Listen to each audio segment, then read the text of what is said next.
ओम शांति। प्रातः मुरली बापदादा मधुबन 18 ডিসেম্বৰ 2021।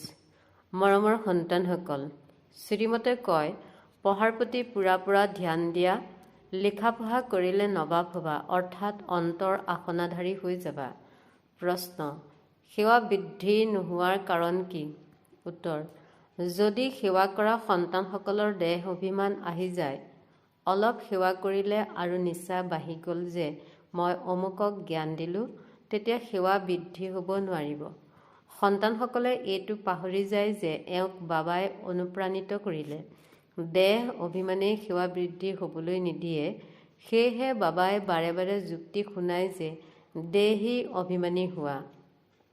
গীত: অহমে উন ৰাহু পৰ চলনা হে। আমি সেইটো মাৰ্গত চলিব লাগে। ওম শান্তি। এজন হৈছে সদায় পৰমধামত থাকোতা, উচ্চতকৈও উচ্চ প্ৰীতা, সেই শিৱ বাবাৰ তলত বিষ্ণুৰ চিত্ৰ আছে। এতিয়া তোমালোকে জানা যে আমাক শিৱ বাবাই বিষ্ণুপুৰীৰ মালিক কৰি আছে। বিষ্ণু অৰ্থাৎ লক্ষ্মী নাৰায়ণ, এওঁলোক দুগৰাকী সংযুক্ত ৰূপ হৈছে বিষ্ণু। এয়া হৈছে আমাৰ লক্ষ্য উদ্দেশ্য। কাৰোবাক বুজাবৰ বাবে বুদ্ধিত থাকিব লাগে যে বাবা হৈছে নিৰাকাৰ, আকৌ আমাক কেনেকৈ পঢ়াব, সেয়েহে ব্ৰহ্মাৰ চিত্ৰ দেখুওৱা হয়। বাবাই আমাক ব্ৰহ্মাৰ দ্বাৰা বিষ্ণুপুৰীৰ মালিক কৰি আছে। তোমালোকৰ এইটো নিশ্চয়ো আছে। আকৌ পাহৰি যোৱা যে আমি বিদ্যাৰ্থী হওঁ, আমাক শিৱ বাবাই পঢ়াই আছে। ভাৰতকহে বিষ্ণুপুৰী কৰি গঢ়ি আছে। যদি এইটো বুদ্ধিত থাকে তেন্তে কিমান আনন্দিত হ'ব লাগে। এই ত্ৰিমূৰ্তিৰ চিত্ৰ কিমান প্ৰসিদ্ধ। ত্ৰিমূৰ্তিৰ চিত্ৰত তেওঁলোকে ব্ৰহ্মা, বিষ্ণু আৰু শংকৰক দেখুৱায়, কিন্তু শিৱক পাহৰি গৈছে। এইটো কিমান ডাঙৰ ভুল। এতিয়া তোমালোক সন্তানসকলে জানা যে শিৱ বাবাই আমাক বিষ্ণুপুৰীৰ মালিক কৰি আছে আৰু তেওঁ আগমন হৈছে। এওঁ বহুত জন্মৰ অন্তিম জন্মৰো অন্তত আহি প্ৰৱেশ কৰে। বাবা আহে ভাৰতত আৰু ভাৰতকহে শিৱৰ মালিক কৰি তোলে। তোমালোক সন্তানসকলৰ এইটো নিশ্চয় আছে যে প্ৰত্যেক 5000 বছৰ পাছত সংগম যুগতহে আহে। তোমালোক সন্তানসকল ইয়ালৈ আহিছা ৰাজ্য ভাগ্য ল'বলৈ, অৰ্থাৎ স্বৰ্গৰ মালিক হ'বলৈ। এইটোতো তোমালোক সন্তানসকলে গম পোৱা যে ভাৰতত কেৱল এটাই ধৰ্ম আছিল। সেই সময়ত অন্য কোনো ধৰ্ম নাছিল। তেন্তে নিচা বাঢ়িব লাগে আৰু দৈবী গুণৰ ধাৰণাও কৰিব লাগে। যদি পিতাই দেখিবলৈ পায় যে সন্তানসকলে দৈবী গুণ ধাৰণ নকৰে, তেতিয়া ক'ব নহয় যে এওঁ কোনোবা হতভগীয়া। যদি নপঢ়ে তেন্তে বুজিবা নিজৰ ভৰিত কুঠাৰ মাৰে। পিতাই কিমান সহজকৈ বুজায়। তোমালোকে জানা যে বাবাই ৰাজযোগ শিকাই আছে, গতিকে সন্তানসকলে ইয়াতে দৈবী গুণ ধাৰণ কৰিব লাগে।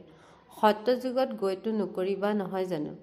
যিসকলে ধাৰণা কৰে আৰু কৰায় তেওঁলোক বহুত আনন্দিতও হৈ থাকে। পিতা হয় উচ্চতকৈ উচ্চ মূল বৰ্তনৰ নিবাসী।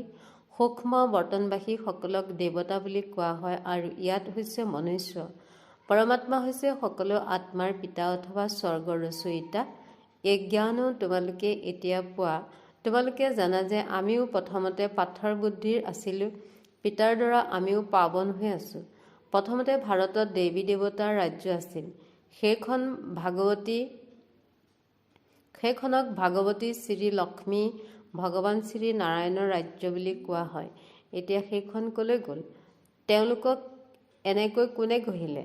ইয়াক কোনেও ক'ব নোৱাৰিব আৰু এই কথাবোৰ কাৰো খেয়ালত নাহিব। তোমালোকে জানা এই সাকাৰ সৃষ্টিতেই তেওঁলোকৰ ৰাজ্য আছিল। এতিয়াও তেওঁলোক ভিন্ন ভিন্ন নামৰূপত ইয়াত আছে। এই সকলোবোৰ কথা জানিলে সন্তানসকল বহুত আনন্দিত হ'ব লাগে যে বাবাই আমাক পঢ়াই এনেকুৱাকৈ গঢ়ি আছে। প্ৰথম নম্বৰৰ নায়ক নায়িকা হৈছে এওঁলোক। সূক্ষ্ম লোকতো তোমালোকে এওঁলোকক দেখিবলৈ পোৱা। এওঁলোকৰ নিশ্চয়তা আছে যে এয়া হৈ আছোঁ। জ্ঞানপূৰ্ণ শ্ৰী শ্ৰীয়ে তেওঁলোকক পঢ়াই এনেকুৱা শ্ৰী লক্ষ্মী নাৰায়ণ কৰি গঢ়ি আছে। তোমালোক এওঁ সন্তানসকলৰ দেৱী দেৱতা হ'বাগৈ। ঈশ্বৰৰ দ্বাৰা তোমালোক এই দেৱী দেৱতা হৈ আছা, প্ৰজাও হৈ আছে, কিন্তু তেওঁলোকক ভগৱান ভগৱতী বুলি ক'ব নোৱাৰি। সেইবাবে তেওঁলোকক দেৱী দেৱতা বুলি কয়। তথাপিও মুখ্য লক্ষ্মী নাৰায়ণক ভগৱান ভগৱতী বুলি কৈ দিয়ে। তেওঁলোকে সকলোতকৈ উচ্চ পুৰুষাৰ্থ কৰি এই পদ পাইছে। সকলোকেতো ভগৱান ভগৱতী বুলি কোৱা নহ'ব নহয় জানো? প্ৰথম নম্বৰজনেহে মহিমা গায়ন কৰা হয়। সৰ্বগুণ সম্পন্ন অন্য কোনো ধৰ্মাৱলম্বীৰ এইটো মহিমা নাই। কোনেও এনেকৈও ক'ব নোৱাৰে এইখনটো ৰচি থোৱা নাটক। প্ৰথমে হয়ে দৈৱীকুল, পাছত অন্য ধৰ্মাৱলম্বীসকল আহে। তোমালোক সন্তানসকলকো পুৰুষাৰ্থ কৰোৱা হয়। যিসকলৰ ভূমিকা আছে তেওঁলোকেই স্বৰ্গলৈ আহিব, বাকী সকলো শান্তিধামলৈ গুচি যাব। এই ক্ষেত্ৰত কাৰো প্ৰশ্ন উদয় হ'ব নোৱাৰে। এতিয়া মাগেও আমাক শান্তি লাগে, স্বৰ্গকতো তেওঁলোকে নাজানেই। সেয়েহে বাবাই তেওঁলোকৰ আশা পূৰ্ণ কৰি দিয়ে আৰু ভাৰতবাসীয়ে স্বৰ্গক স্মৰণ কৰে, কিন্তু এইটো নাজানে যে স্বৰ্গত লক্ষ্মী নাৰায়ণৰ ৰাজ্য আছিল। এতিয়া তোমালোকৰ বুদ্ধিত আছে যে আমাক ভগৱানে পঢ়াই আছে ভগৱান ভগৱতী কৰি তুলিবলৈ। বিদেশীসকলেতো শান্তিধামক স্বৰ্গ বুলি বুজি লৈ ভাবে ঈশ্বৰ পিতা তাত থাকে।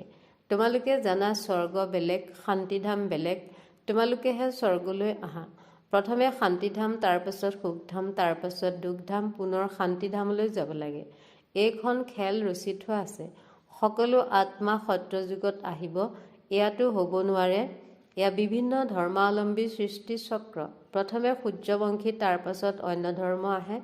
এই নাটকত হিনদেৰী হ'ব নোৱাৰে। সেয়াই বুৰঞ্জী ভূগোল আকৌ পুনৰাবৃত্তি হয়। কিন্তু কেনেকৈ পুনৰাবৃত্তি হয় এইটো আহি জানিব লাগে। সত্যযুগত তোমালোকৰ ৰাজ্য আছিল, এতিয়া পুনৰ সত্যযুগলৈ যাবলৈ তোমালোকৰ কল্পপূৰ্বৰ পুৰুষাৰ্থ চলি আছে। তোমালোক সন্তানসকলে প্ৰত্যেক ধৰ্ম আদি মধ্য অন্তক জানা। খ্ৰীষ্টিয়ান ধৰ্ম কেতিয়া প্ৰতিষ্ঠা হয়, কেনেকৈ বৃদ্ধি হয়, এয়া বৃক্ষৰ চিত্ৰত স্পষ্টকৈ দেখুওৱা হৈছে যে নতুন যিসকল আহে তেওঁলোকৰ কেনেকৈ ঠাল ঠেঙুলি ওলায়। তেওঁলোকৰ কিমান পাত থাকিব? বহুত কম। প্ৰজাপিতা ব্ৰহ্মাক গ্ৰেট ফাদাৰ বুলি কোৱা হয়। প্ৰথমে হ'ল দেৱী দেৱতা ধৰ্ম, তাৰপাছত অন্য সম্প্ৰদায় ওলায়। এতিয়া অন্তিমত বৃক্ষজোপাৰ জৰ্জৰিত অৱস্থা হয়। মনুষ্যই এই সৃষ্টিৰূপী বৃক্ষজোপাৰ কথা গমেই নাপায়। তোমালোকে জানা এইখন অনাদি অবিনাশী নাটক। ইয়াত এক ছেকেণ্ডৰো হিনদেৰী হ'ব নোৱাৰে। এই বৃক্ষজোপাৰ আয়ুসো সঠিক। এইখন মনুষ্য সৃষ্টিৰূপী বেহদৰ নাটক। ইয়ালৈ আমি ভূমিকা পালন কৰিবলৈ আহোঁ। এই জ্ঞান বাবাইহে বুজায়। এই শাস্ত্ৰ সকলোবোৰ ভক্তি মাৰ্গৰ। আধাকল্প ভক্তি মাৰ্গ চলে, তাত এক ছেকেণ্ডৰো হিনদেৰী হ'ব নোৱাৰে। এই জ্ঞানৰ পালব্ধও সঠিককৈ আধাকল্প চলে। যিয়ে যি ভূমিকা পালন কৰিছে সেয়াই পালন কৰিব। এতিয়া তোমালোকৰ বুদ্ধি বেহদৰ হৈ গ'ল। আনৰ বুদ্ধিকো বেহদত আনিব লাগে, তেতিয়াহে তোমালোকে বেহদ বিশ্বৰ মালিক হোৱা। নিৰাকাৰী সৃষ্টিত হৈছে নিৰাকাৰ পিতা আৰু নিৰাকাৰী আত্মাসকল সকলো সন্তান। সূক্ষ্মলোকৰ ভূমিকাটো বহুত কম সময়ৰ হয়। এতিয়া এই সাকাৰী সৃষ্টিত সকলোতকৈ প্ৰথম নম্বৰৰ সৰ্বোচ্চ কোন? লক্ষ্মীনাৰায়ণ। সৰ্বোচ্চ পিতাইহে সৰ্বোচ্চ ধৰ্ম প্ৰতিষ্ঠা কৰে। অন্য কোনো ধৰ্মক তোমালোকে সৰ্বোচ্চ বুলি ক'ব নোৱাৰা। এতিয়াতো সকলো তমপ্ৰধান। একমাত্ৰ পিতাই আছে যি সৰ্বদা পবিত্ৰ, সৰ্বদা সৰ্বোচ্চ। বাকী সকলোৱে সতো ৰজো তমোত আহিব লাগে। এতিয়াতো তমপ্ৰধান সৃষ্টিৰ বিনাশ হ'বই। এই দুচকুৰে যি দেখিবলৈ পোৱা সকলো এতিয়া বিনাশ হৈ যাব। যেতিয়া নতুন ঘৰ তৈয়াৰ হয় তেতিয়া পুৰণা ঘৰ নাশ কৰিবলগীয়া হয়। তোমালোক সন্তানসকলে নতুন সৃষ্টিৰ সাক্ষাৎকাৰো কৰা। এতিয়া পুৰণি সৃষ্টিৰ পৰা অন্তৰৰ আকৰ্ষণ আঁতৰাব লাগে। গীত আছে নহয়, জাগা প্ৰিয়তমাসকল জাগা। পিতাই তোমালোকক অৰ্থ বুজায় যে সন্তানসকল এতিয়া নতুন সৃষ্টি স্থাপন হৈ আছে। গতিকে এতিয়া তোমালোকৰ বুদ্ধিত স্মৃতি উদয় হৈছে যে আমাৰ নাটকত অবিনাশী ভূমিকা আছে। আমি আকৌ আহিবই লাগে। আদিৰ পৰা অন্তলৈকে তোমালোকৰে ভূমিকা আছে। আধাকল্পৰ পাছত অন্য ঠাল ঠেঙুলিও ওলায়ে থাকে। যেতিয়া ঠাল ঠেঙুলি ওলোৱা বন্ধ হৈ যাব তেতিয়া বুজিবা যে তাৰ পৰা অহা বন্ধ হৈ গ'ল। তেতিয়া ইয়াৰ পৰা যোৱা আৰম্ভ হৈ যাব। তেতিয়া ইমানবোৰ আত্মা কলৈ যাব? এইটো তোমালোক সন্তানসকলে জানা। সত্যযুগত বহুত কম মনুষ্য হ'ব। এটা সম্প্ৰদায়ৰ আকৌ কিমান বৃদ্ধি হয়, কিমান ডাঙৰ বৃক্ষ হয়। এতিয়া সকলো তমপ্ৰধান মনুষ্যৰ নাটক অথবা কাঁইটৰ জংঘল। এই মনুষ্য সৃষ্টিৰ বৃক্ষজোপা একেবাৰে বিনাশ হৈ নাযায়। যিমানেই ধুমুহা নাহক কিন্তু একেবাৰে বিনাশ নহয়, পৰিৱৰ্তন নিশ্চয় হয়। এতিয়া তোমালোক সন্তানসকল কাঁইটৰ পৰা ফুল হৈ আছা। এইটো কথাও যেতিয়া পেছাগত কাম কাজত যোৱা তেতিয়া পাহৰি যোৱা। যাৰ ধাৰণা হয় তেওঁ গোটেই দিন বিচাৰ সাগৰ মন্থন কৰি থাকে যে কেনেকৈ মই সেৱা কৰোঁ অথবা কাইটক ফুল কৰি তোলোঁ। পিতা সকলোতকৈ উচ্চ ধৰ্মাত্মা, যিজন সাধু সকলো উদ্ধাৰ কৰোঁতা হয়। পিতা যেতিয়ালৈকে সাকাৰত নাহে তেতিয়ালৈকে মনুষ্যৰ উদ্ধাৰ কেনেকৈ হ'ব?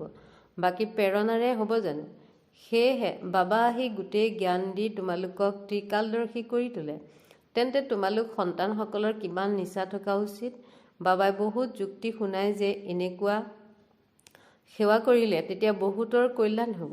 পিতাক স্মৰণ কৰা তেতিয়া বিকৰ্ম বিনাশ হৈ যাব আৰু চক্ৰক স্মৰণ কৰিলে চক্ৰৱৰ্তী ৰাজা হৈ যাবা। আনকো গৈ থাকা। যেনেকৈ পঢ়াৰ দ্বাৰা মনুষ্য বেৰিষ্টাৰ হৈ যায়, তোমালোক মনুষ্যৰ পৰা দেৱতা হৈ যোৱা। বাবাই কয় যদি নিজৰ সমান কৰি নোতোলা তাৰ মানে সেৱাধাৰী হোৱা নাই। কাৰো সেৱা লুকাই থাকিব নোৱাৰে। তোমালোকৰো অন্তিমত প্ৰভাৱ বিস্তাৰ হ'ব। এতিয়াতো সন্তানসকলৰ অৱস্থা তল ওপৰ হৈ থাকে। কিবা পৰীক্ষা আহিলে তেতিয়া সন্তানসকল জয় পৰি যায়। তোমালোকৰো অনুভৱ হ'ব যে আজি মোৰ অৱস্থা স্মৃতিত টিকি থকা নাই। দশাবোৰতো পৰিৱৰ্তন হৈ থাকে নহয় জানো? বৃহস্পতিৰ দশা আঁতৰি গ'লে তেতিয়া একেবাৰে তলত পেলাই দিয়ে। বেমাৰো কৰ্মভোগ যে সেৱা কৰিব নোৱাৰে। নিৰ্ভুলটো অন্তহে হ'ব। কিন্তু সদায় এইটো নিচা থাকিব লাগে যে আমাক পৰমপিতা পৰমাত্মাই ভগৱান ভাগৱতী কৰি তুলিবৰ বাবে পঢ়াই আছে। এতিয়া যদি অকৃতকাৰ্য হোৱা তেন্তে কল্পান্তৰ তোমালোকৰ এনেকুৱা ভূমিকা হৈ যাব। পিতায়ো সাক্ষী হৈ চাই আছে আৰু নিজকো চাব লাগে যে মই কেনেকুৱা সেৱা কৰোঁ। কেতিয়াবা কেতিয়াবা মায়াই সন্তানসকলক চৰ সোধাই দিয়ে। শ্ৰীমতত নচলাৰ বাবে মায়াই মাৰি মাৰি মৃত কৰি দিয়ে। সেৱাও কৰিব নোৱাৰে। নহ'লেতো দেখিও আছা যে মাতাসকলে কিমান সেৱা কৰে। কোনোৱেতো দেহ অভিমানত আহি কৈ দিয়ে মই এওঁক জ্ঞান দিলোঁ। এইটো পাহৰি যায় যে পিতাই এওঁক অনুপ্ৰাণিত কৰিলে সন্তানৰ নাম প্ৰসিদ্ধ কৰিবৰ বাবে। দেহ অভিমান থকাৰ বাবে যি সেৱা হ'ব লাগে সেয়া হৈ নুঠে। তেতিয়া কয় বাবা ভুল হৈ গ'ল। পিতাই বুজাইছে যে গণ্যমান্য ব্যক্তিক বহুত যুক্তিৰে বুজাব লাগে। তেওঁলোকৰ দ্বাৰাই প্ৰচাৰ জোৰদাৰ হ'ব আৰু বাবা হ'ব। কিন্তু সন্তানসকলে এতিয়া যুগৰ শক্তি আহৰণ কৰিবলৈ আছে। এতিয়া বাবা আহি পুৰুষাৰ্থ কৰোৱাই। তথাপিও ভাগ্যত নাথাকিলেতো শ্ৰীমতত নচলেই। লিখা পঢ়া কৰিলে নবাব হ'বা আৰু পিতাৰ অন্তৰত অধিষ্ঠিত হ'বা। চোৱা সকলো সন্তানে পিতাক আহ্বান কিয় কৰে? সেই পিতাও সন্তানসকলৰ অন্তৰত অধিষ্ঠিত হৈ আছে। পিতাই সেৱা কৰি সন্তানসকলক কিমান সুন্দৰ কৰি তুলিছে। সেৱা কৰোঁতাটো কৰ্তব্য হয়। আলোচনীত লিখিব পৰা অমুক মৰিল কোনোবা নতুন কথা নহয়। এই নাটকৰ ৰহস্য ব্ৰাহ্মণে বুজিব পাৰে, শূদ্ৰইতো একোৱেই বুজিব নোৱাৰে। তেওঁলোকৰতো সংশয় জন্মি থাকিব। আলোচনীৰ দ্বাৰৰো তোমালোকে বুজাব পাৰা। তেওঁলোকে ল'ব, পঢ়িব, যদি বুজি নাপায় তেন্তে পেলাই দিব। যদি কাৰোবাৰ ভাগ্যত নাই তেন্তে পুৰুষাৰ্থ কি কৰিব?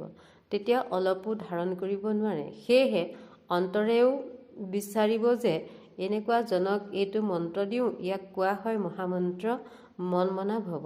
বাৰু যদি নিজে শ্ৰমণ নকৰা তেন্তে আনৰতো কল্যাণ কৰা।